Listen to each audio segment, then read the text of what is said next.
Hey, it's Krystal The Goddess, and I'm the creator and owner of the House of Divinity. And welcome to the House of Divinity Podcast, a place where we have divine discussions, all about raising your vibration, activating and aligning your chakras, and really just tapping in and being your most divine goddess self. Now, let's get to the episode.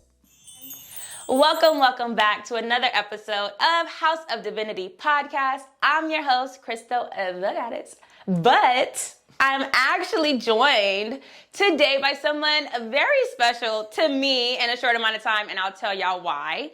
Go ahead. My guest today is a goddess, a queen. It's giving all the holistic healing vibes, and I want her to introduce herself because she's going to do it how she do it. But who is here with me today? I don't know, who am I today? Let's pick. I am Queen Auset Noir. I am blessed and honored to be here. Yes. It was truly it brought joy to me to have this opportunity to share this space. I'm so excited that you're doing this. So it's just an honor to be here. Yes. I'm excited. Okay, so I'm excited, and I want to say more about why I'm excited because I was just telling you how I've only had 2 other guests, but I've always had this vision of bringing in more holistic healers to spread awareness to the holistic healing community because there's so many facets of what is holistic healing. And so I was like, you're going to be my first official holistic healing guest. And I'm nervous and excited. But I also told myself, I was like, I heard somebody recently and they were like, we don't say excited. We don't say nervous. We say excited. Use that energy. And I was like, duh, Krystal, it's positive.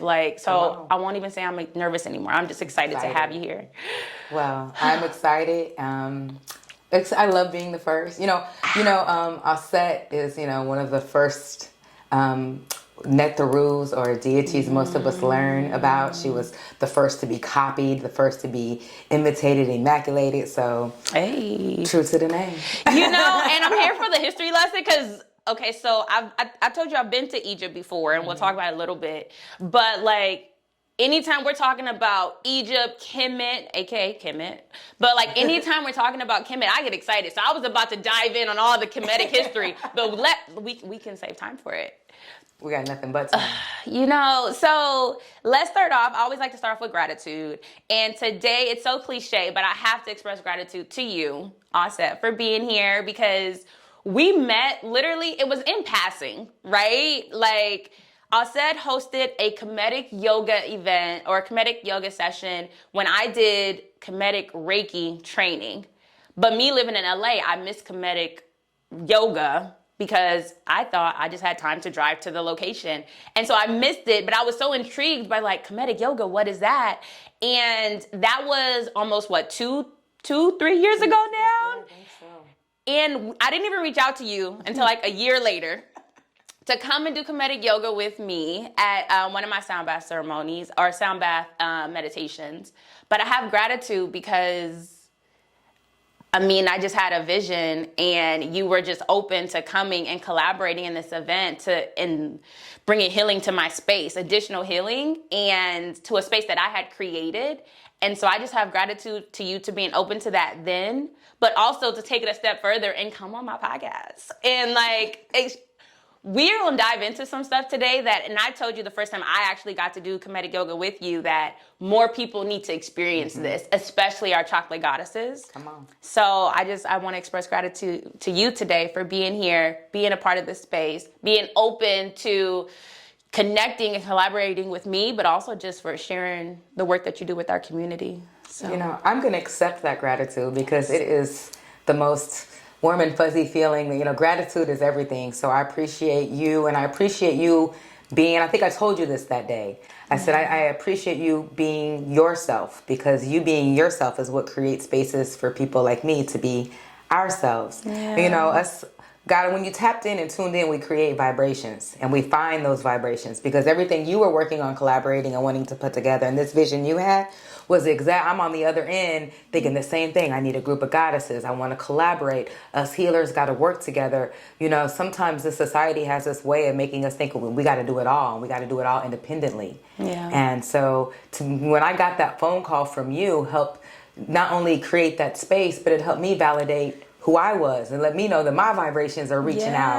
And so we just boomerang and validation back and forth, and we can magnify that, alchemize that, and that's better than money, baby, because that's transferable. I love that you worded it that way, because I got this tatted. There's that quote by, I need to remember her name, Miriam, but it talks about like our deepest fear is not that we are inadequate. Are you familiar with that one? I'm not. It's from Aquila in the Bee. It's from Coach Carter, but she talks about basically saying like, our fear is that we are inadequate, but really it's our own light that scares us, right? And it's as you lean into your own light, you give other people permission to do the same. Come on. Yeah, and my son and I, we just had this conversation literally like 3 days ago. And so you bringing that up is, again, we already talked about how the alignment is there, but that's exactly how I feel. And I have to remind myself that too, of like, okay, you have this idea, lean into that. No matter what you think, right? The negative thoughts that block us, because you give people permission to lean in as well. Or also, like you said, just that affirmation, like, oh no, I am on the right track. Oh no, this does make sense. And also something I've been brought up, a reminder recently, is like, this was so easy. And it's supposed to be easy. And that's how you know you're in alignment. The powers that be do a lot to continually make us minimize ourselves. And especially us as original melanated women, you know, and there's all the stereotypes, the angry black woman, the attitudes, and all these things that are supposed to minimize us, when those things are just repercussions of us being in an unnatural environment. Right. But when we're in alignment and we're allowed to validate each other and to build each other up, our light that's our power. That's our salvation. The light is our salvation. Yeah. And that's you. I love that. Thank you for sharing that. That's what I'm here for. You know, and I'm like, in my mind, I'm like, ooh, this gonna be better than I thought. Like this, like I'm already excited. Like I was excited before, but I'm also like, I did not imagine, because I don't like to think ahead too much, but I didn't imagine how many gems was gonna be dropped. We're gonna be dropped today. Oh, look, we in the coal mines today, and there's been a lot of pressure. I love it. So before we get too deep into it, I want you to tell us more about who you are and how you got into the holistic healing space. I met you as a Kemetic Yoga practitioner. Yes. But that is not all of who you are, and that's not who you started off to be. So it's definitely been woman in my tapestry. It was always there even before I knew what to call it. But my spiritual path is just a path like everyone else. I was a single mother. I raised 4 kids out of Kansas City. I've been in and out of domestically abusive relationships. Okay. Been in and out of emotionally and physically abusive jobs. The life the tale that's too common. Yeah. And there comes a point in your life where you kind of wake up and you're like, look, this is just not it. Yeah. And you began just searching, just, holding on to whatever feels good.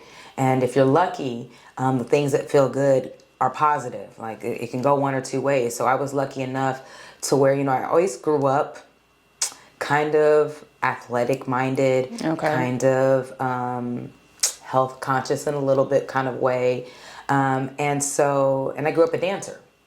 Okay. So stretching, working out, like when I got older, it was like, what do you do? Let's go to yoga. Nice. Okay. So I was like, I floated in and out of yoga classes for years, and I did fairly well because I was a dancer, a gymnast. So I could get in and out these classes, and it was just, okay, whatever. It was more of like, to be honest, it was sometimes, at that point, it was like a dopamine boost because I was kind of better than some of the other people because I was flexible. So you had, I go into the class, get my little boost, and leave. Okay. Well, that was all fine and dandy until the first time I took yoga and found a melanated studio. And I started taking yoga from another sister. Her name's Chanel Patterson. Hey, shout out to Chanel. Shout out to Chanel.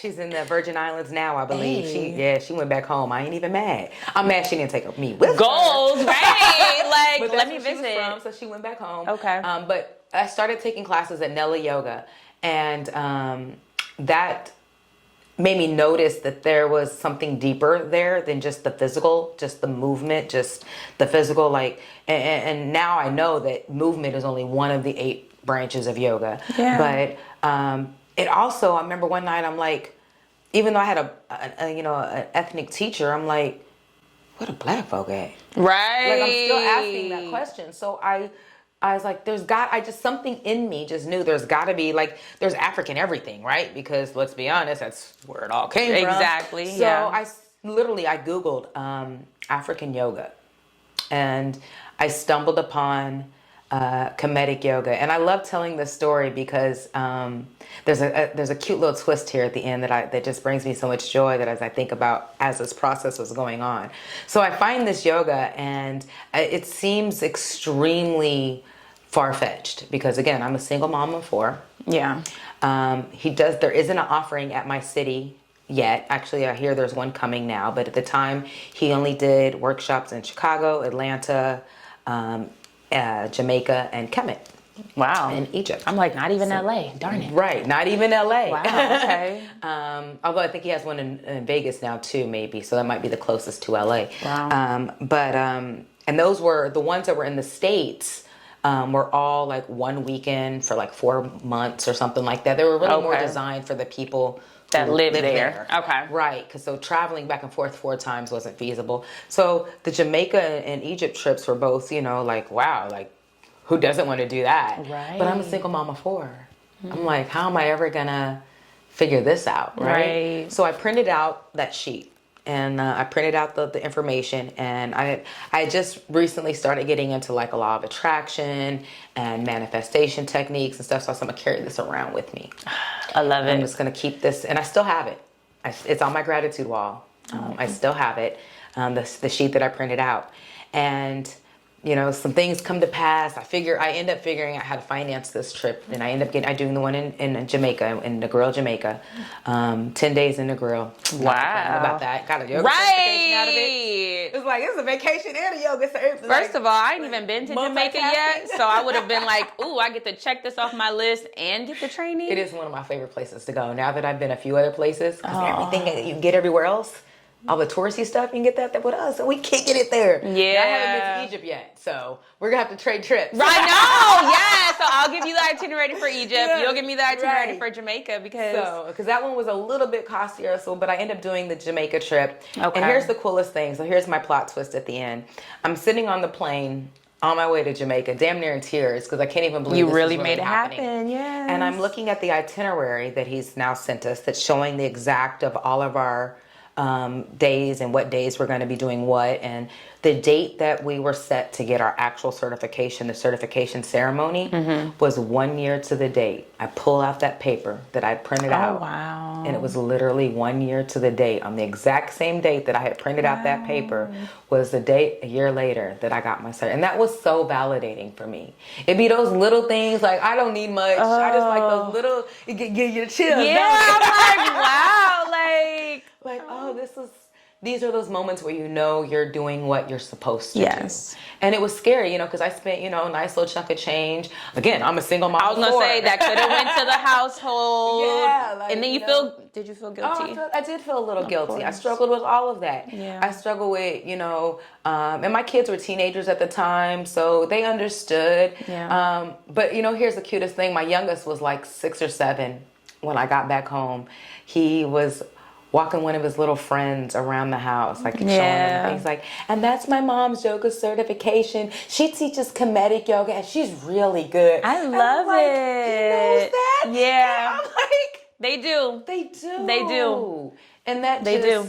And he's grown now, and you see your kids grow up, and that even when you don't, I didn't force anything on them, but you get to see that become a part of who they are. Yeah. They get to see you go through, my kids got to see me, they knew what we were going through at times. I didn't shield them. I wanted them to. And they are smarter than we give them credit anyway. So trying to downplay it, they like, Mom, already know. So they saw both sides of, and this is what it looks like to work on yourself. This is what it looks like to do shadow work. This is what it looks like, both men and women have feelings, emotions, trauma, societal pressures, struggles, obstacles, shame, guilt. Like, these are just human emotions that we have to learn how to process. And it's normal. Yeah. Especially with boys. Like, a lot of what you said, I'm like, and that's, yes, it's important, our goddesses, we got to build them up, but our young gods, like, especially growing up into this society. So yeah. It's pressure on both of us. And It if we can is. sit around and argue about whose pressure is worse, but what's that going to do? It's no point. It's kind of pointless. It's no point. Ugh. Okay. It's like, okay, so what's the prize for winning this argument? Right. Like what did somebody call? I heard somebody say like the trauma Olympics. Like who cares? Like we're both like there's a struggle for everybody. Let's talk about the positive side of it.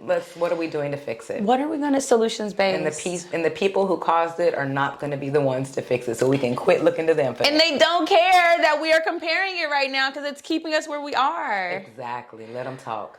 Okay. So you go to freaking Jamaica. I do. And the girl Jamaica, 7 Mile Beach. Oh, you get your yoga certification for Kemetic Yoga. I do. Now, we haven't even talked about the difference, okay? Because you mentioned you were attracted to all things African history, African anything.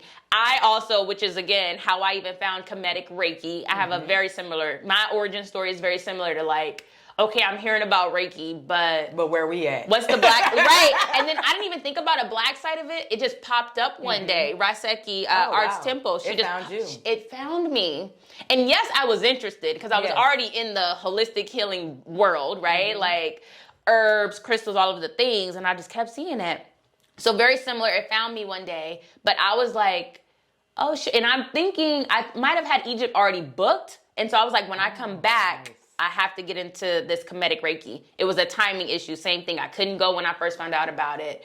So me being attracted to Kemetic, anything Kemetic, when I found out about Kemetic Yoga, I was like, I don't even care what it is. I'm here for, like, what did Issa Rae, like, I'm rooting for all things Kemetic, anything. All my crystal lovers, whether that's you or someone you love, I have the perfect gift. Shop our manifestation crystal tumblers. We have the largest selection of crystals to choose from. So no matter what you're trying to manifest, whether it's love, joy, peace, protection, we have the crystal perfect for you. Whether it's your zodiac sign. I know how much we love our zodiac signs. Shop the crystal tumbler that matches your zodiac sign and get the healing that you deserve.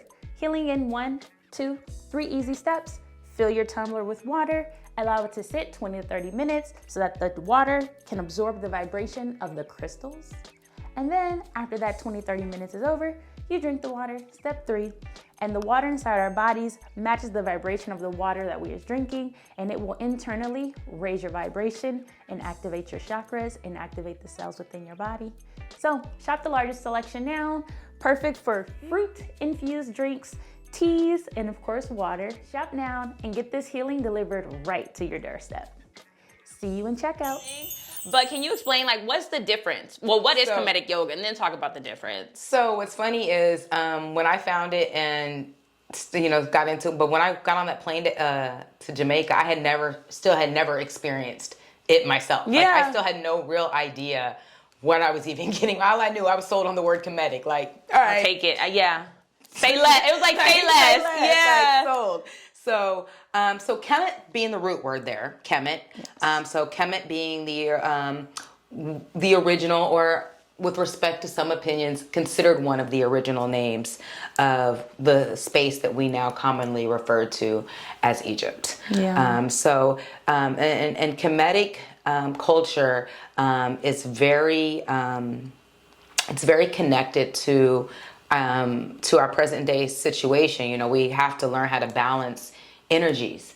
And so, whereas I had grew up in this yoga space where it was much more of a physical, just the physical, or asana, as they would say in Sanskrit. Okay. So I had grown up in a very movement-based society. And then I'd also grown up in a space where yoga was either one of two things. It was either something white women did, or at best, if you were really kind of culturally woke, you might understand that Sanskrit and most of the terms are attributed to India, which at the time we were taught was called Bharata. So you have Bharata and Kemet. Okay. Now these two spaces are literally separated by like the Red Sea, and they're like waving at each other. Right. So, we can argue over who did what first. Chances are they were probably standing on the riverbanks doing the shit together, and just like any other language, hola, buenos dias.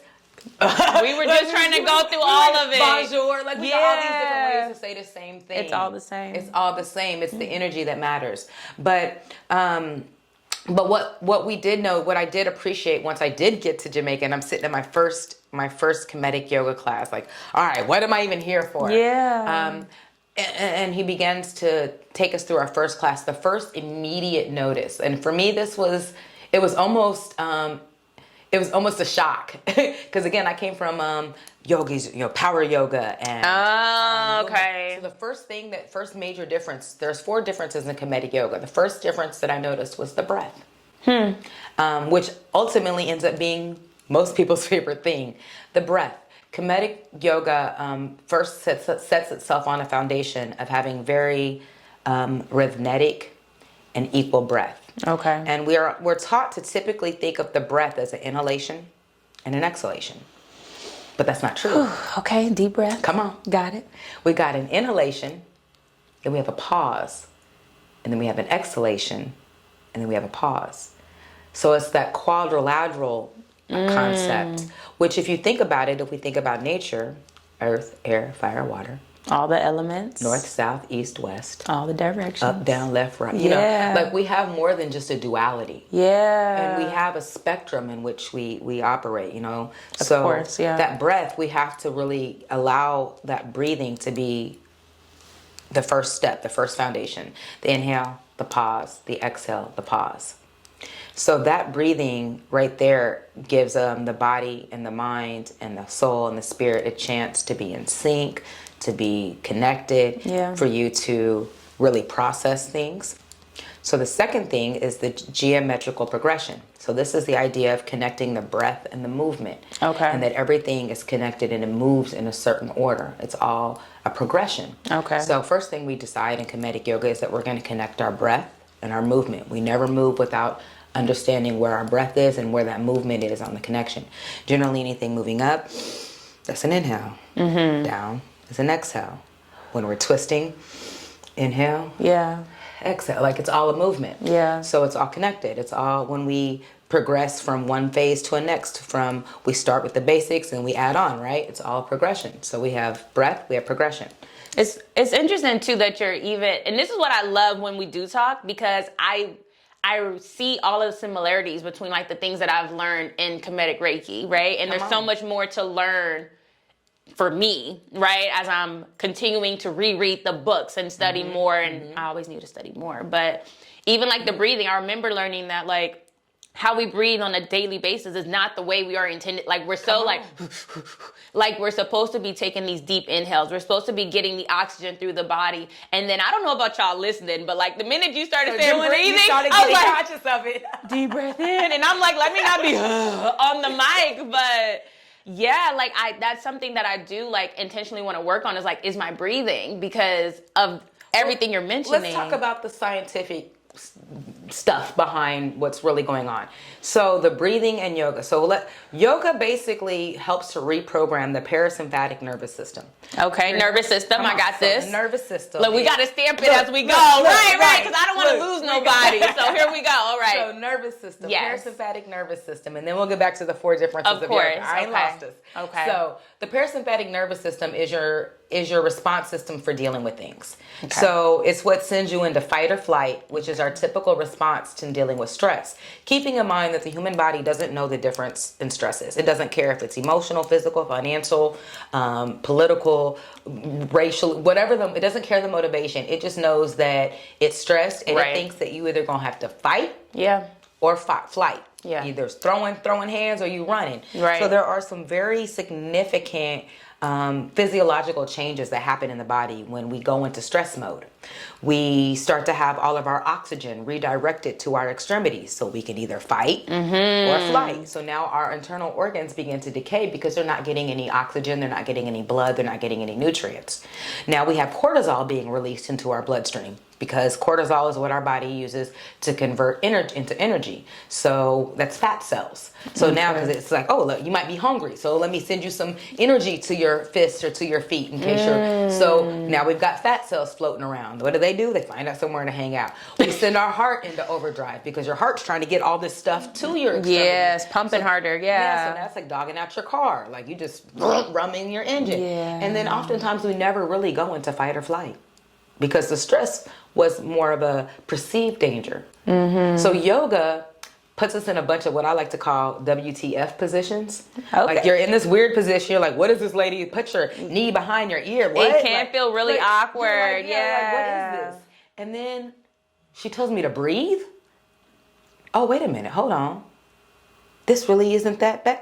Oh, this kind of feel ooh, okay. It is a little weird. You gotta like allow yourself to like sink into the positions, because you feel like, at least for me, like I know like some things they're so uncomfortable or new that you're tense. And so you gotta remind yourself like relax, I'm thinking about that twist one, and you're like, okay, you're like you have like I'm telling myself in my mind, you're okay. Just breathe. So you're telling Hey goddess, are you feeling tired and overwhelmed by the humdrum of everyday life? Are you feeling like it's time to get away and change the scenery? Do you feel like you need some time to connect with self, connect with spirit, disconnect from the digital world? You know what I'm talking about? Do you feel like you need to change your friend scenery? You want to be around some other goddesses, some like-minded, high vibrational, in tune with their divinity type goddesses? Or do you just like to travel? How about this? Are you my self-care goddess, into holistic wellness and all things about keeping our chakras in alignment and our energy high and our vibrations high? If so, let me tell you something. I have just the thing for you. The House of Divinity is going to Costa Rica. You see what I did there? We are going to Costa Rica for our 2024 Goddess Retreat. Come along, because you are cordially invited. Yes, this is only for the goddesses. Sorry, fellas, not this time. We are going to disconnect with the digital world. We reconnect with Mother Earth, reconnect with Spirit. We'll indulge in goddess workshops, chakra workshops, manifestation workshops, plant medicine workshops. We'll also go out and receive all the healing that Costa Rica has to offer. We'll go ahead and visit the hot springs for a day of relaxation and pampering. We'll go ahead and tap into our adventurous side, honey. Yes, we are going to be walking through the treetops of the jungle, of the rainforest, to see all of the ecosystem that lives up in the sky. Okay, not really the sky, but the trees are so high, you're gonna feel like you're in the sky. Come along for the ride, okay? All things holistic wellness. Tap in, tune in with self, indulge in fellowship with other goddesses. Yes, this is exactly what you need. Reserve your spot today. It is limited and we are guaranteed to sell out, and you wanna be there. I'm Krystal The Goddess. I'll be your host. We're gonna have a good time. Book now. It's right there in the description, in the caption, all of the things. Reserve your spot. More deets available in the description. Go ahead, send me an email, personal DM, if you want to know more. If you have more questions, I'm available. Can't wait to see you. Bye. So what you're doing is you're slowly telling your body that every WTF position isn't stressful. Right. That in fact, if I slow down and breathe, I can actually probably find a space of opportunity. I can probably actually get something from this. Yeah. Like this is actually like, so you have to take that moment with the breath to reassess and process the actual situation and see what's going on. Yeah. And then you see a wide range of opportunities that you didn't see before because you were just like, what it was, Bruce Lee that says you can't see a reflection in boiling water? Oh, I like that. Come on. Yeah, I like that one. That's a stamp, right? I like that one. So we have to just That's true. Learn how to, and it's like yoga doesn't change you overnight, but the more consistent you are, you're gonna find yourself in moments in line at the grocery store, dealing with your kids, dealing with a certain individual you're gonna find that you took a breath. You're gonna be like, wait a minute, hold on, you ain't even finna get me today. Like, it'll slowly just begin to creep up in ways. And now my students will tell me, I hear your voice when I'm not even here. You're like, ooh, okay. Hey, we don't hold on to things we don't need. That's my favorite line. Okay, wait, students love that line. We gotta run it back. Okay, hold on. But I also want to stop and think about too. Everything like you're saying, it rolls over into your regular everyday life. And I think about like when I'm in that position, particular, what's the name of the position I'm thinking? We were doing a pose of immortality. Of course. So we're doing the pose of immortality. But even when you talk about like opportunity, I'm thinking about how when I was in that position, like you tell yourself once you relax, you're like, you could go further than that. Because it's the fear. We talked about fear of unknown, but it's like this fear of not knowing your limits or thinking that you're in this stressful situation when you're like, actually, I'm okay. Yeah. Now push yourself. Yeah, exactly. Now you can go deeper. And so talking about how this flows into everyday life. You said some of your clients even tell you they can hear your voice in the market, which I'm like, okay. I mean, it's one of the voices. It's not a bad voice to have in line of all of our voices. It's really not. Of all the voices you can hear. It's a great voice. Especially, it's my favorite line. Okay, so what's the signature line? My favorite line, or students' favorite line, is, we don't hold on to things that we don't need. Not here, not ever. It's that second part that gets me. Not here, not ever. Not here. And it's that reminder. I'm like wiggling my toes. You took the words right out of my mouth. And then I was going to go say, and then you wiggle your toes. And then you wiggle your toes. But it's so peaceful. So yes. I'm going to have to replay that part back. It's going to be a soundbite. It's not here, not ever. And it's just, and you wiggle. And you just let it go. And you just, whatever it is you got to deal with, you're going to have to deal with it anyway. Hey. And dealing with it from a peaceful place, from a clear place, it's just going to give you a better perspective. And that, outside of, yes, there are definitely physical attributes, the stretching, the flexibility, the range of motion, how it helps the body to be able to, injury prevention, especially as we age. There's all these physical things that, if we don't know, there's so many avenues out there that tell you, and we all know we should do yoga. Right. Because it's not a secret. At the surface, it's stretching. At the surface, it's stretching. On surface level stretching. And we even had a goddess at our last event, and she was like, how often do y'all do that? Because she was an athlete. I don't remember the specifics. I can kind of tell. Yeah, she was giving athlete. She had athlete vibes. But she was saying, like, I had just finished working out or something. She said this was really good just post-workout. And I was like, that alone. I mean, and so but again, we think of stretching the body, but somehow we always seem to leave the mind out of that. But the mind is part of the body. Hey. And, anybody who's a workout fanatic of any type, I don't care what kind of workout it is, they all will talk about the mental aspect of it. You do get always. Like there's a rush, a mental clarity. There's some dopamine probably going on in there, some serotonin. But, for me, just like you were talking about being in the pose of immortality, it's those moments where you realize that you can go further. It's those moments that now I have learned to train myself to, I bookmark that moment. And so next time you're in a situation that's difficult or you feel stuck in a certain kind of way, you can go back to that moment. Remember when you thought you couldn't do this? Remember when you thought this was as far as you could go? Yeah. And that energy, that's the energy that you want to remember. Like every time I crush a goal in the gym or on my mat, I'm like, remember this feeling. Yeah. So next time you feel fronted with something, remember that time you were like, oh, I can't do another set. I can't go deeper in this stretch. And I did. Yeah. And I was better for it. And if I was, and because I'm a better person now, whatever obstacle that I have to encounter in my future, I have more tools to handle it because I've handled it before. Exactly. And I'm better than I was when I handled it that time. Exactly. Yeah. So that is, that's that progression. Yeah. So going back to our 4. There we go. See how I did there that? We go. That was a smooth little segue. I'm here for it. So going back to our 4 differences in yoga, we started with the breath. Yep. Then we talked about the progression. Now we're going to talk about some of the names of the positions. Okay. Because words are powerful, right? We've learned that. We do know that. We know exactly how much they have used this language to help us stay spellbound. This language is a very energetically, it's a perfect invisible force field. I was gonna say restrictive. It's a physical jail. It's a spiritual jail in a way. Yeah. You will speak yourself behind bars if you're not careful with your tongue. It just reminds me, I was just like having a conversation with my son, but I was literally thinking like all of these things around like, I get random thoughts. It might be because of the podcast. I'm like, ooh, that'd be great to share with people, right? But I'm like, you have no idea all the things you've talked yourself out of. Mm-hmm. Just of the way we speak to ourselves. That self-talk is so real. And I find myself constantly reminding people, like, don't talk about yourself that way. Don't say that. Like, come on. So let's talk about the restrictiveness and just the words themselves, because y'all know, if y'all been listening before, we always talk about the words and how powerful they are. Words are my favorite weapon of choice. Because they are a weapon. And you can use any weapon for good or for evil, right? Absolutely. Your brain is a weapon. Your body's a weapon. So it's like how you decide to use it is what's going to make the difference. So how you yield your power is ultimately what determines your mayat, your balance.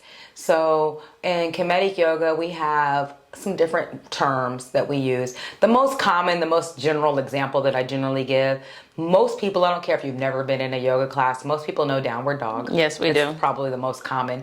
In Kemetic Yoga, we call that pyramid. Hey. So it's just, and I can still hear my teacher in Jamaica saying, looks like a pyramid to me. Right, like really easy. Like, okay, I can see the connection there. Easy. So, we have pyramid, we have, Wijed or cobra, we have the Sphinx or Haruma Haket. So, and all these positions are very intentional. Yes. When we look at the hieroglyphs, we look at different depictures of the Kemetic or Egyptian history, and we see our people standing in all these different positions. Yes. And you're like, okay, so was that them is that their peace sign? Yeah. Because everything we do has intention. Come on, that's part of the reason why folks like us. We're just cool. Whether we're throwing up signs. I'm sorry, I hope I didn't just throw up. You are good. No, we're good. I don't know. I was gonna say I didn't recognize any of them, so I think we're great. It's fine. But we've always been very intentional. Very intentional. Everything in the picture had a purpose. Everything. And so when we were standing in these positions for hours chiseling, that wasn't just because it looked cool. Yeah. It had a purpose. And so when my master teacher, Master Yasir Rahotep, the way he explained it to us is when he looked at the positions that these the Nectaru or the Nectur was standing in, when he looked at how they carved Asar, when they looked at how they carved Thoth, like all these carvings were directly showing that if you put the body in those positions, you were allowing the channels of energy to connect the chakras or aturi, as we call them. So we have these aturi or chakras in our body, and we think about the 7 main ones, but there are more. And so these Nectaru were known for certain attributes. Yes. They were just leaders. And so wise. I want to pause this too, because Auset is very well versed in Kemetic history, right? And learning, well versed compared to the average person, right? It's a subject of interest of mine. And so I want to say that because you are using so many Kemetic terms that are not well known, and I wanted to pause just for that specifically because Netaru, that's the male version or the female? So Netaru is basically, it's kind of an umbrella term for the gods, right? Right, because in the Kemetic culture, they didn't really use the word gods. Right. But in today's mindset, if you were to look at it, and sometimes it gets thrown in with like the mythologies, so like unfortunately, right, for the Greeks. So Thanks to the Greeks. But it's similar to the one thing that the Greeks were right about was that these different personalities existed. And so we use them, I kind of use the synonym of like Aesop fables. Like they were ways to tell stories, and they were attributes that we should embody. So we have, this god was known for this, or this god. And so instead of saying, oh, you should be kind, just, noble, they would say, go be like Asar. And you knew what that meant. You knew what it meant, yeah. Yep. Because you have the god, it's the gods, and also like what I loved about when I went to Egypt, learning about the different animals, how they believe the same thing, the animals and their behaviors and their characteristics, right? So like when you see, that's why you see the falcon so many places, right? You see the falcon next to the kings and the pharaohs, right? So the falcon is often depicted, or Haru, the next is often depicted as the falcon, because he was known to be like a protector. So the falcon, he would fly over. These are personifications. Exactly. Yes. And so ways for us to, just like the the Native or Indigenous Americans, they often they would also imbibe and it's no joke or no mistake that all these different indigenous cultures, spiritual cultures have similarities. Yes. Like if you look at the history, and that's the interesting thing too, that I don't know, and I'm thinking about because people have tried to come for me in the internet streets. And I'm like TikTok, and I'm like, our ancestors have been doing this. If you are connected in any type of way of where your ancestors have come from, all of our ancestors had practices. All of our ancestors had beliefs. A lot of them are similar in certain beliefs, right?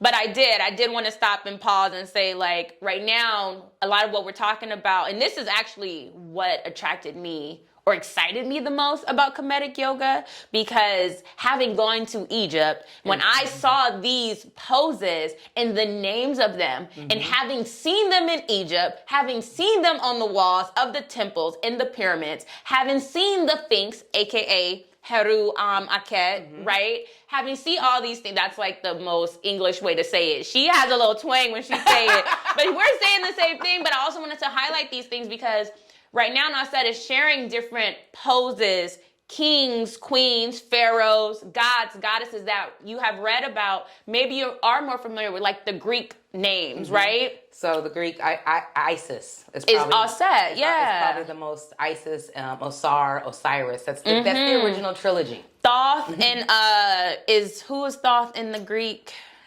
In the Greek, because he's a popular one too. Because he's the scribe. I'm trying to think. I don't know so many of the Greek names. Somebody just said it recently, right? And who cares? Sorry to the Greeks. Sorry to that man. We don't know that man. We don't recognize. We don't talk about him. But like that's that was part of the wildest things. Because when I went to Egypt, I went with someone who had been studying Egypt for 40 years, and he was a chematologist, right? Asher Kwesi. Have you heard of? I do know. Yeah. So we went with him and his wife, Mary Ra. Nice. But they said and shared so much knowledge of the Kemetic history. It's so beautiful. Yeah. So to hear these stories and these things, and to learn how the different animals and their personification, and how our I always say our ancestors because I love everything African, but how our ancestors in ancient Egypt, how they took those things, right, and how they gave it meaning and gave it life. And so to see you doing all of these things and using all of these terms, I was like, heck yeah. And even now, I don't know if you ever hear me giggling when I be like behind you, because I'm like, oh yeah, like we're in the Sphinx. And I'm like, oh yeah. And like you're given this history and this context. So it's not just spiritual growth as we're expanding our minds. It's not just physical growth as we're stretching and pushing our body to these limits, but it's also a history lesson where I'm like, yes, tell all the people about this history, because everybody's not eager to open a book and learn about Egypt, or don't even know that there exists a real history that they've been mixed, diluted, tampered, and kept from. And that is part of the reason why. Sorry, I got all excited. I was like, ooh. No, I'm glad you went there, because that was a big part for me too. Is like representation matters. Yes. So much. Representation matters in all aspects of our life, and it is very central to the hierarchy of needs. It's a form of validation. Come on, hierarchy of needs. So us hearing our true history, us knowing that we have a culture, that we have a history, that we have stories, and that they were so powerful that they've kept them from us. It was so powerful that they kept, and so it's like it breaks my heart when I hear some of my darker friends like yoga's for white people. Oh, and I'm man. like, they kind of keep the stuff that's good from you by making you think that. Like, say that again. Wait, say it again. They keep the stuff that's good for you from you by controlling how you think about it. From our foods to education and music, like there's a lot of things that are powerful in our culture that have been mixed, diluted, and tampered with on purpose, sold back to you in a messed up, regurgitated Walmart package. And because it's popular, because it's mainstream, you assume that it's X, Y, and Z. Yep. And so representation in the yoga world matters just like it matters everywhere else. Exactly. And so I felt it was very important for us to know that we have, that what these positions are really called, why we left. We didn't just leave stones, gigantic. Like, they cannot duplicate how they built the pyramids. They cannot duplicate ever. And those buildings have outlasted any modern day structure. Yes. So I think it's important that we know how connected we are to that. And stop letting them say that aliens put these there. Like, unless we aliens, because we might be. Right, but like give us the credit. But like, acknowledge that we came from that and we're still connected from greatness. to that. Yes. We came from greatness. Our lineage is great, and I don't necessarily attribute to the whole, every person is a king or a queen. Yeah. First of all, we could talk about the history of the etymology of the word queen and what that really means. But we're not going to, that's a whole nother But I do want people to be connected to the history, connected to knowing that everything that we did had purpose. even what I would love to see, and I feel like I push, if y'all feel like I push an agenda, there is an agenda with this podcast. There should be. But the agenda is to be open. Be open to the possibility of there's something more than what you've been taught all your life. And what I see is like, that's the hesitancy with learning more about Kemetic, because I've been taught all these things. I remember when I grew up in a Christian church, someone said you can't do yoga because the absent-mindedness of it, and it, you know, an idle mind is the devil's play, like all of those things. I deal with that one a lot. That's I bet. So here's one of the funniest things.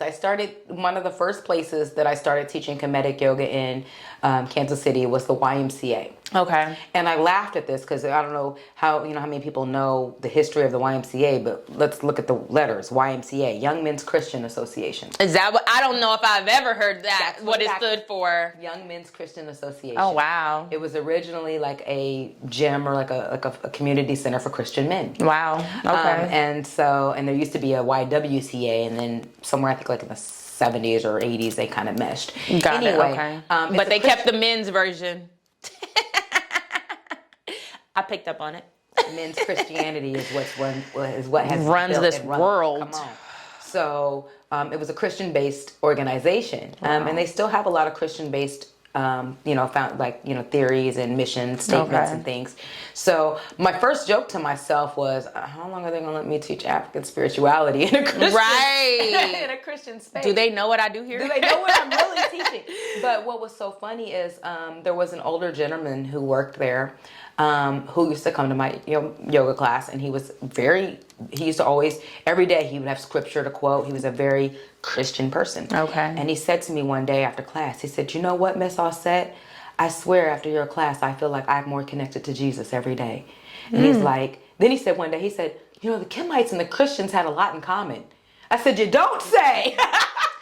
Tell me more. Actually, I'd be like, keep going down that rabbit hole. That's what I want you to do. And he was a Caucasian young man. Yeah. And I'm just like, one day you might learn where they got that from. Yes. And I hope you do. I hope you have by now. Please. And sometimes it's just best to sprinkle seeds. That's all. But that's the beauty of the rabbit hole. And he saw it, but it was he's like, your class brings me closer. He's like, my mind is clear. I can hear spirit talking to me. He was like, how could this ever be? Yeah. And and it's like, again, people who are meant to control you will never give you the keys to your freedom. Nope. And that's not in the plan. And people who look like us got Christianity when we got over here. So people who want to control you will never give you the keys to your own freedom. Without going too deep, because I can, and I don't know how deep. I feel like I might have said this before, but that was literally when I started to question my place in Christianity. It was college, taking history courses and things like that, and meeting other folks that were in the African studies, but the ones that were going against the grain. I wish I could remember this. If I went back, I probably could find his name. But I remember someone opened my mind and I started to question, like, wait a minute. Well, I've always questioned this. Like, so you're telling me they gave this to us to help us? They, like, that just never added up to me. That you are enslaving all these people, but you're deciding you're going to give them something to, like, the fact that they gave it to us. They forced it on you. That's the part that never added up. So the more I started to be exposed to different people, or, the alignment started to happen. And then one day finally feel like, you know what? No, I'm good. I'm just going to take a break. I got kicked out or sent home from church at 9 years old. That's wild. At 9 years old. That don't sound very church-like, but whatever. And that's what Christian people who I've told this story to, they're like, well, that just wasn't a very good pastor. And I'm like, yeah, well, it's but when I was 9, I discovered the Book of Mormon was being advertised on public TV as the lost book of the Bible. And I was in Miss Warren's advanced 4th grade reading class. And I was learning about chapter books at the time. And so my ears perked up when I heard them advertising this book as the lost chapter of the Bible. So it was an 800 number, for those of us who remember that. So I got out my yeah. So 1-800 and called and ordered this book and the Book of Mormon. And I took it to Sunday school.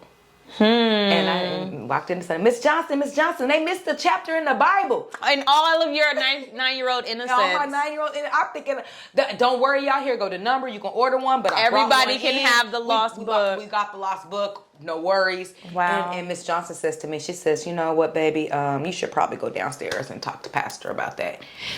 Miss Johnston, you're right. Right. Should probably know about this. Everybody needs to know. Everybody needs to know. I go down, knock on Pastor's door. Knock, knock, knock. Pastor called the board, get the deacons. Oh, man. Like everybody, I don't know what they doing up there at seminary school, but they done left out a whole chapter. Yeah. Now I'm in Miss Warren's 4th grade reading class, so I'm on it for you. Like I got the church covered. It's fine. got it covered.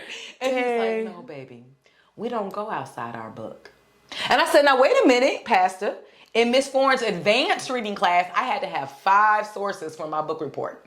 Now this is back in the day where we had card catalogs. Yeah. So I really had to work for those 5 sources. And I'm thinking, this is my eternal soul. Right. So I should maybe need more than one. Right. I'm just thinking. And he's like, no, baby. This is our book. I was like, but it don't answer all the questions I got, Pastor. Like, man. And so that was that's where he's like, you should go home and talk to your mom about this. I'm like, my mama don't get it either, Pastor. None of y'all get it. Y'all Oh my goodness. And so that's what made me really, you tell a kid not to do something, not to read a different book, so now I'm looking at the all curiosity. The curiosity, and it was, so I started studying pagan religions. Okay. I went into Wicca, witchcraft. Okay.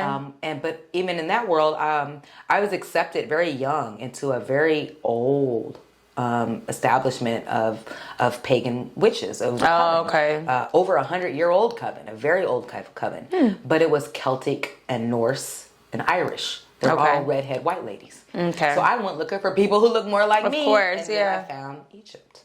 Oh. And then that's when it all began to click. I was like, and they threw us in that bucket with the pagans and all that. I'm like, y'all fucking with me. Can I say that? You can say whatever you want. We're good. I'm like, but y'all fucking with me. Like, okay. All right, I got this. And that's what made me start studying. And I just started studying. I've studied, I've read a little bit of all religions, from Judaism to Muslim, several different types. I've been NOI, I've been Sunni, I've been Nation of Gods of Earth. Most of the times it's had to do with men I was dealing with, but that's another story. I've been Christian. I've been the Baha'i faith, which I kind of like them. They're kind of interesting. Okay, I'm learning all of this is new to me. The Baha'i, they kind of they cherry pick pieces of all the different religions. Okay. Buddhism, I love it all. And all of it has something to offer. Well, and it's funny you say that too, because what I'm noticing now in 2023 is that more people are open to taking different, right? Because people, they love to talk about karma. No. They love, it's like people are deciding, you know what? Because even like we said, if we're talking about meditation, people don't want to talk about meditation. Sage. I've heard about Christians being mad at goddesses for saging, and that ain't of Jesus, and da-da-da-da. But it's goddesses are realizing, I love this as a step in the right direction. Of I can keep my religion, but also I can dabble, because again, it's that curiosity. It's that exploring of different things. And you know what? It's so funny. Oftentimes they don't realize what they're doing is you can't burn sage, but then you go and burn a winter forest candle from White Barn or whatever that place is. Wherever they get it. Wherever they're shopping. Okay, so what's in there? Eucalyptus, sage, fig. Everything. Where you think all the smells come from. Right. So you just want the artificial stuff. Oh, because you've been used to getting stuff mixed, diluted, and tampered with. That we don't even go to the original source anymore. The original source is demonic. How is the original source demonic when it's the original source? Because that's what they wanted us to believe. Before it even had a chance to be labeled good or bad, it's the original. Everything else is either good or bad. It's the original. I've always been one. I want to go to the original source. I don't care about who taught who's the master, who knows these things. And and that is self. Yeah. We are the original source. Just in different faucets. All the power. I love my favorite affirmation. My number one affirmation is I am omnipotent. It means I have the power to do anything and everything that I desire. And I remember I learned that word in church, because they would talk about God being omnipotent and omnipresent and all of these things.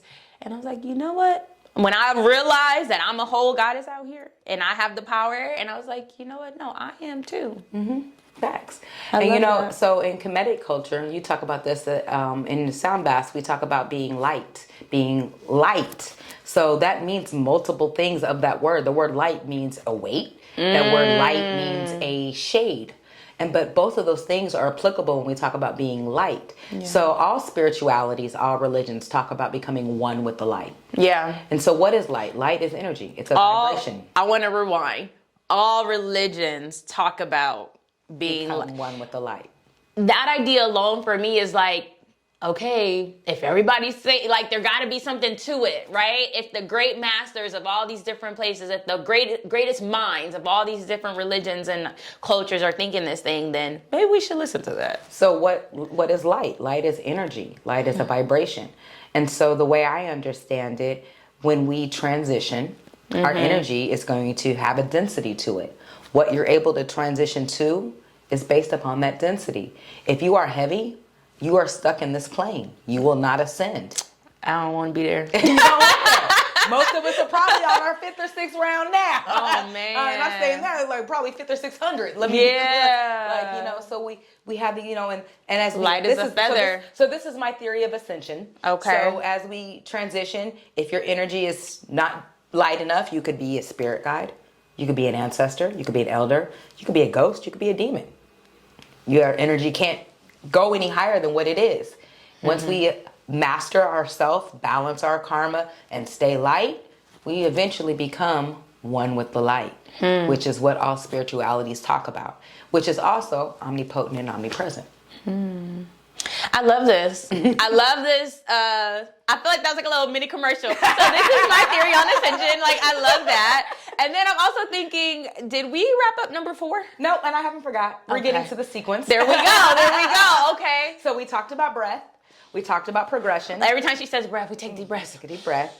We talked about progression. We talked about some of the different names and how words are empowering and how words representation matter. And so finally, we got to tie it all together. It's the sequences. So there are certain sequences that are unique to Kemetic Yoga. Okay.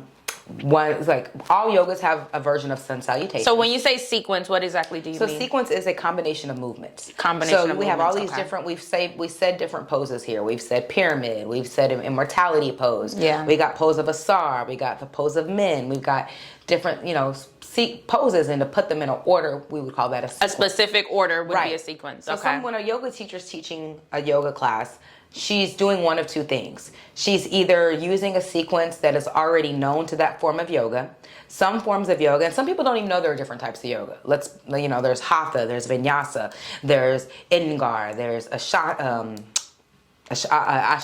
Couldn't think of the word. Ashtanga. There's what used to be hot yoga or Bikram yoga. Okay. So there's different types of yoga, and each one of those yogas have sequences that are unique to those. Okay. Right. Or a teacher could be free-flowing and just putting poses together and making her own sequences. So most teachers use a combination of both methods. Okay. Unless you teach like Ashtanga or Bikram, they do the same thing every time. Okay.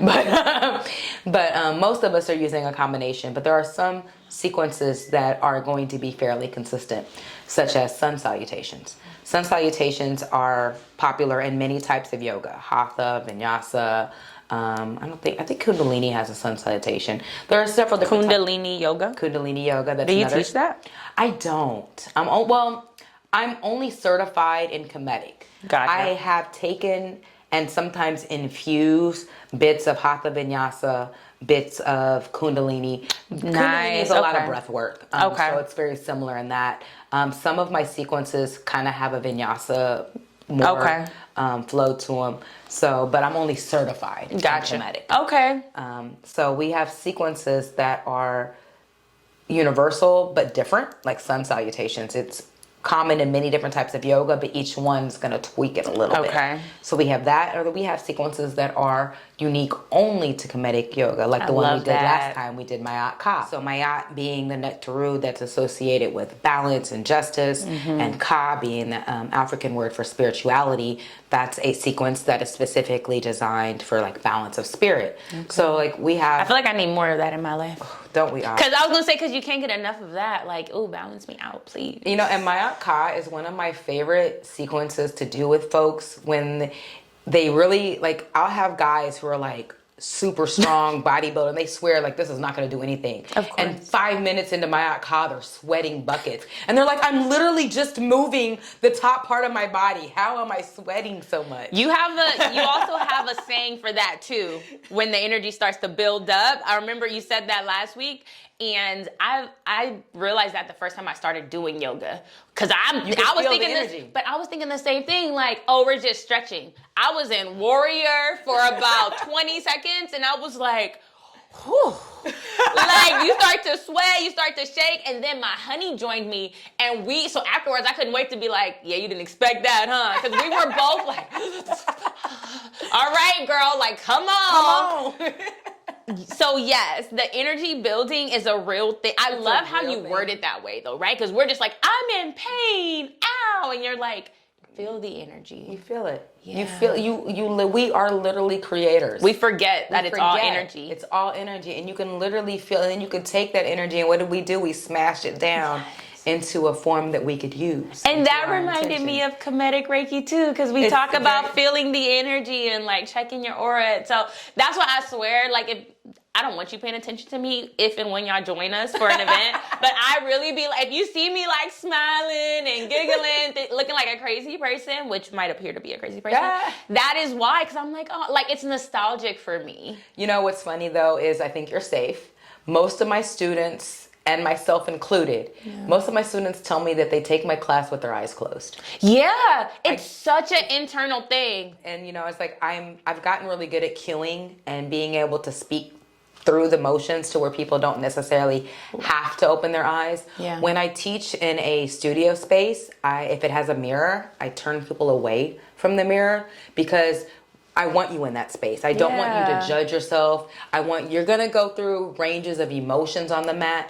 As a teacher, if I'm working with someone consistently, I've gotten good enough to the point where I can almost pinpoint the week that they're going to cry on the mat. Like, it happens. Everybody cries. Yeah. Everybody farts. Everybody sneezes. We're all human out here, basically. I've been through every emotion on that mat and every bodily function on that mat. I've seen people throw up. Wow. And sometimes even in my Reiki space, and definitely in the Reiki space.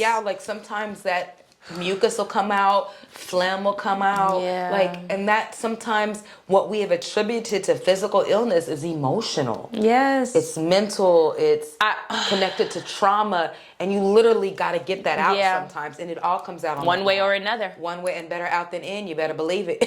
Look, I think Donkey from Shrek said that, so we could get a lesson. Come on, and Spider-Man said, with great power comes great responsibility. We have to yield this power on our mats. We have to fine-tune it on the mat, and then we take it off the mat, and that's where the real work happens, off the mat. Oh, of course. Like what we're doing. This 1 hour. Yeah, this 1 hour is really just it's giving you, it's demonstration of how to use your tools. Yeah. And your body and your energy are your tools. Yeah. So you're coming to this crash course on how to use your tools, and then you go through your life where you actually have to make them applicable. You have to implement. You have to. We did the week before our Kemetic Yoga / sound bath event, I hosted a forgiveness ceremony, all in the name of Ma'at, enlightening our hearts, right? And we actually talked about, everybody shared why they decided to join this space. Deep. It was, and I wanted to open up that way and I told the goddesses, I said, we're going to be vulnerable. And I want us to be able to open up that space now. The second person to introduce themselves was already in tears. But by the time we went around and one of the ladies was sharing her reason, and what she explained to me was similar to what you're saying. And it reminded me of like a spiritual tune-up. She's like, this is for me. I'm a mom, I'm a this. She went through her hats. And I was like, yeah, I like how you look at this. Like, this is my self-care. This is my protected time. Yes, and I believe she used that word, this is maintenance. And I was like, ooh, because I think about a car. I'm like, ooh, a spiritual tune-up.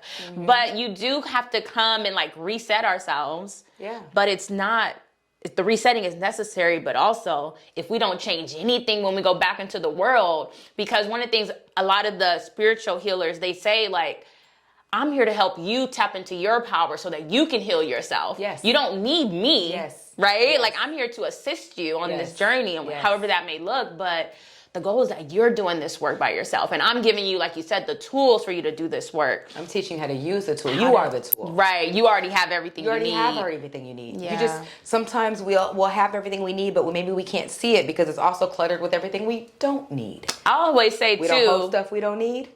Not here, not ever. Wiggle. Sometimes we can't see the things that we need because it's so convoluted by all the other crap, the voices, the world, the influence, I went through a period where I stripped everything out of my life, like social media, TV, even music, if it had words. I didn't want anything with words because I realized that since I was an itty bitty baby, every voice in my head has been telling me what to do, and I don't even know what my voice actually sounds like without all these. Like, I don't know. I was a little baby when that happened. So I have all these voices in my head telling me what to do. So I pulled everything out so I could know what this voice sounds like. Yeah. And so we have to, that's what that time on the mat. How long did you do that? I did it for 9 months. Wow. I also did it in combination with that. I was going to float therapy. And my logic behind this was my mother was a crackhead. Okay. And I told myself that I was worthy of being birthed from pristine waters. I wanted to I was working on reprogramming my subconscious. So I had it in my head that, oh, you came from this horrible condition. That must mean that you ain't worth anything. Yeah. So let me go back and reprogram this all the way to the womb. Yeah. And so I started going to float therapy, the sensory deprivation tanks. Okay. And I said, let me recreate as close to the womb experience as I can. And for 9 months, I went once a week and floated and just cleared my mind and cleared all the voices out. And I said, I'm going to treat myself just like you do a baby. And when you have a baby, you know how you like when you start feeding them things, you feed them one thing at a time. Yeah. So that you can know what that one thing does. Mm-hmm. So I started doing that with myself. Wow. I went back and I put everything in my life one by one by one. And and I'll even share this with you because it's a position of gratitude. The people I associated with and my friends out here, like I didn't grow up with any of these people. I don't have any family ties. My mama didn't know you. We didn't go to church, preschool, none of that together. So everyone in my life is intentional. Oh, you handpicked them. I handpicked y'all. I do feel special. So that's something that I take very sacred. Yeah. Like I literally stripped everything out my life and said, all right, I read the ingredients on my food. Let me read the ingredients to myself. Yeah. And put back in. Let me get rid of the preservatives, get rid of the fillers, get rid of the fake GMOs, the toxins, and let me just pour nothing but pure, organic, positivity, life into myself. And that's really what I did. I love that. And I did that for, like I said, for 9 months because that's what we have told our mind. That's what it takes to grow a human body. Right. So let me regrow myself, and that's what I did. Right. And it really, I learned a lot about myself in this I space. bet. And I had so much fun exploring like different types of. I started listening to different types of music and languages I didn't understand. Oh. The only like TV or whatever that I allowed myself to watch was like either like certain kid stuff or like documentaries or something. And that was nice. I put some of that in, but I was like very conscious of what I started putting in to my body. I was like, I want to learn. I want to be happy. If it doesn't do those two things, I have a strict rule with TV. If it's not something I want to see in real life, I don't want to see it on the big screen. Exactly. It's law of attraction. Yeah. I started watching, this is randomish, but I started watching I don't know. It was like, I think they were trying to sell houses, but it's like them selling like luxury homes. And it was like, this is what I want to see. Mm-hmm. I want to see these nice things. Yes. I want to see the bitches, nope, not bitches. I meant to say beaches. I mean, we can see some women too. But hey, we got some bitch energy. It's balance. It's okay. You got to balance it out sometimes. Balance it out. But no, I meant to say beaches. But I love to see like the beaches. I love, like you said, Jamaica. I haven't been to Jamaica yet, but I love to see like, that like my TV goes to sleep. It's like a smart TV. So like when it's about to go to sleep and it shows you like the beaches and all these places. All these pretty landscapes. Yes. And I'm like, ooh, where is that? Yeah. I really love and appreciate you sharing this rebirthing of yourself. I definitely am going to hold on to that personally and consider what that looks like. for myself, because I love that. And talk about discipline, talk about strength, right? Mental, physical, like that is commendable. Like that is admirable. I'm like, wow, 9 months is a long time to stick with something. Even once a week doing float therapy, like that consistency. It was, but it got to the point, it was my solstice. It was like, I've done so much. I've committed to jobs. I've committed to jobs that I hated. And we do. And I let things that I hated have more control over me than things that brought me joy. Yeah. And I had made a decision at a certain point that I don't do anything that doesn't bring me joy. I love now, that. it did mean that I had to reframe things. Like, for example, my example for that is, I didn't always enjoy doing dishes. But now I learned to look at the fact, because I've been to a point in life where I didn't have dishes to do. Those dishes means I had food. Yeah. They mean I had a way to prepare it. Yeah. It means that I ate. Like, so now I look at those dishes in a state of gratitude because of what they symbolize. Yeah. I'm thankful that I have dishes to wash, because there was a time when I didn't have dishes to wash. Yeah. There was a time where I didn't have a sink or running water or things that made just something as simple as washing dishes feasible. So I appreciate that now. Now, so it did require me to shift my perspective, but I gained that perspective by going through that process, by learning that I can find joy in everything I do. And if I can't find joy in it, that means it's not for me. Yeah. I like that. And I'm going to speak about perspective, until I turn blue in the face, because our perspective is what determines the reality of it, right? Because I can choose to be upset and frustrated by every and anything, right? And even in that notion that you mentioned dishes, it was one day I'm visualizing myself in the bed, but I'm also thinking about another memory that's conflicting. But I remember saying, I was going to say something one day, and I was like, no, I get to do this. I get to do this. I get to do One this. of my trainers says that at the gym. Yeah. She's like, we get to do one more set. And you're like, first you're like, what do you mean? But you're like, I get to do this. Yeah. This is, somebody else can't say that. Yeah. And you mentioned a very good point about perspective. It's like, I look at think of an energy wave up and down on a piece of paper. Right. Energy transfers. So you got something that's negative and it's slow. It's still got to get over here, but it's going, because it's a slow, depressed, ugly, just yucky vibe. But if you got something that's upbeat and happy, we're gonna get there a lot quicker. So you might as well, you can make that decision, and you might have to lie to yourself a little. You may almost gotta get into your own head. You do have this. Well, we say delusion is a life hack. I was like, I've been telling I have my little work bestie, but I'm like, Team Delulu all day. You gotta trick your mind, nah, they just messed up my package. This isn't right. Yes. I tell that to the universe all the time. Y'all messed my package up. I was supposed to get the rich, luxurious. I'm gonna sit here and wait for y'all to fix my package. But, that has been my mentality recently. I want to get to a place that is so mentally, my perspective is so on point where I'm in alignment with what I want, that it looks delusional to everybody around me.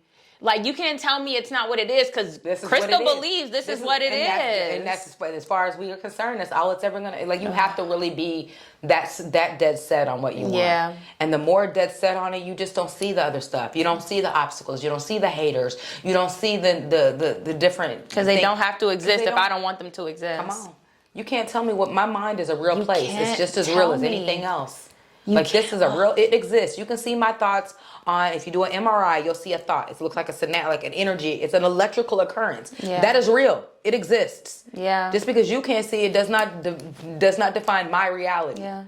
So, whatever. I'll be the cuckoo yoga lady. Or Team Delulu all day. I'm going to get a shirt. Team Delulu. I love it. Delulu. I'm going to use that. I stole it from the youngins on TikTok. But Okay.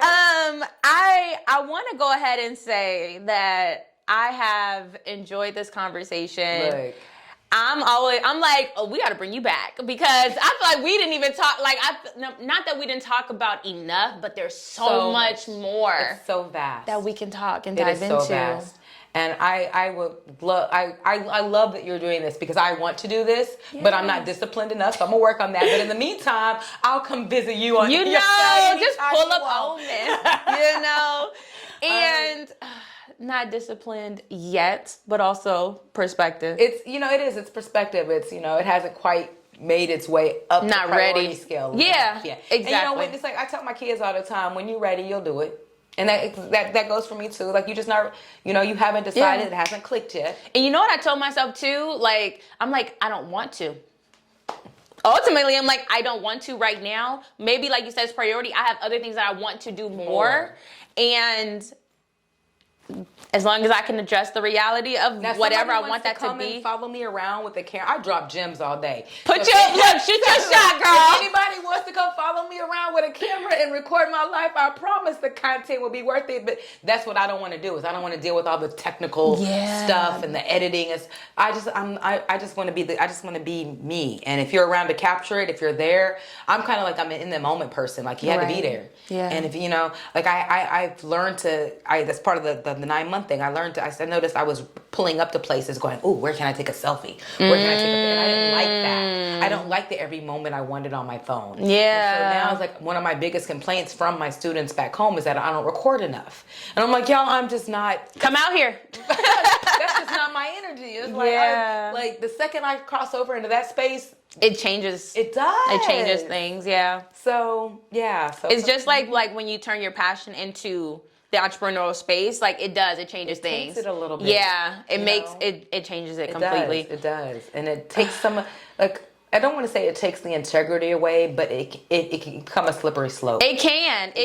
You do. You have to check yourself. And you have to be mindful of yourself in this world of social media. I swear I'm at a point recently, more so than ever, where I'm on social media and I have to check myself because I'm getting annoyed by these videos of people doing nothing. Like they're just like they're walking and they're like, oh, check the caption. Like, girl, just tell us what it is. Like, why are the videos of nothing? Like, because you can't be seen. It's the algorithm. You got to trick the algorithm. Yeah, it's so annoying. Yeah. I don't like, the Scorpio in me or whatever, I don't like playing games. And it just feels like a really big game. And I'm like, I don't want to play. It's the game over. I'm over it. I'm done. Yeah. So like, I'm the perfectionist, and I'm like, I'm not even taking the time. That's because you're the Virgo, right? I'm a Virgo. Yeah. So I'm like, yeah, I'm not. You're not about to dive into it.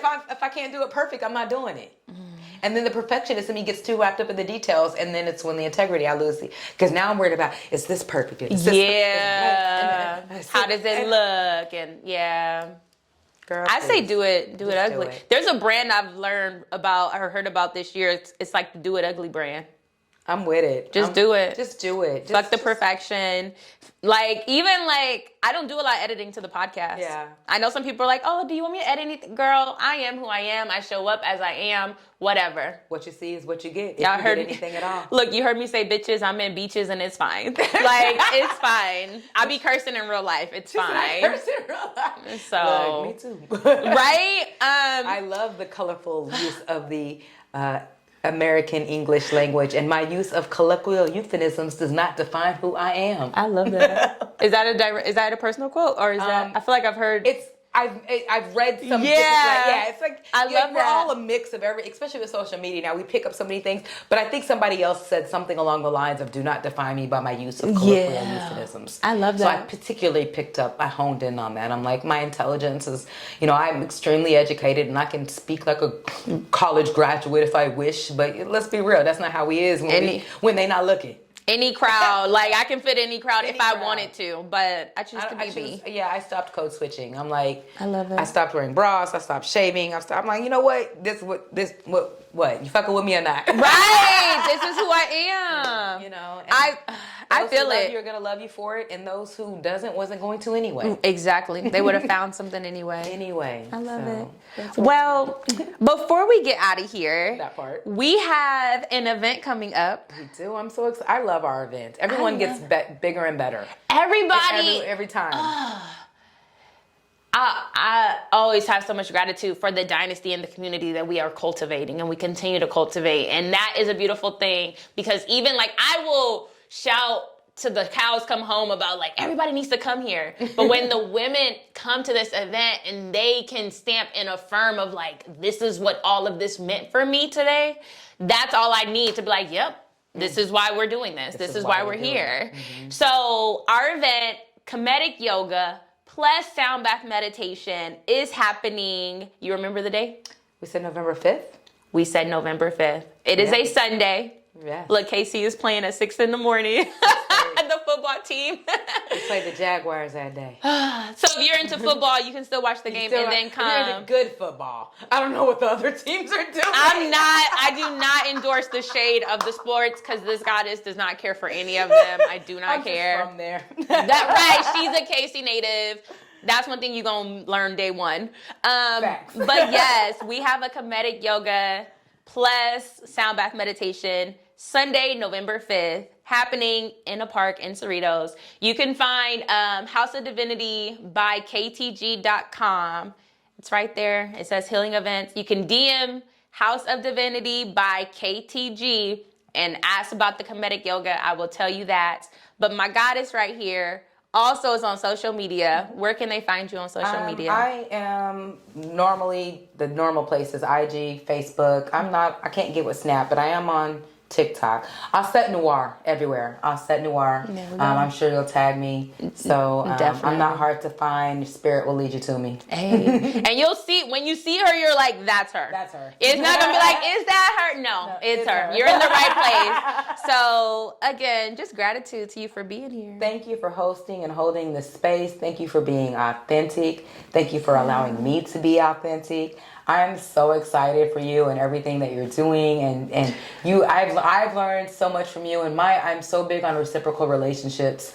So I'm so thankful that we can create this space to where we can also help us heal ourselves, heal each other, and in turn heal the folks around us. Absolutely. Ashe. There you have it. The last thing. I always want to remind y'all, you are a whole goddess out here, and it's always a great day to live life as such. Unapologetically. If you didn't catch nothing from the last part of this conversation, is live life as you, unapologetically. And like she said, Ashe. Ashe. Bye. All right. Thank you so much for tuning in to another episode of the House of Divinity Podcast, where we have divine discussions for the gods and goddesses that are looking to raise their vibration, activate and align their chakras, and really just tap in and be their most divine goddess self. So before you go, I want you to go ahead and check out our e-commerce store where you can shop custom crystal jewelry, crystal home and beauty, healing essentials.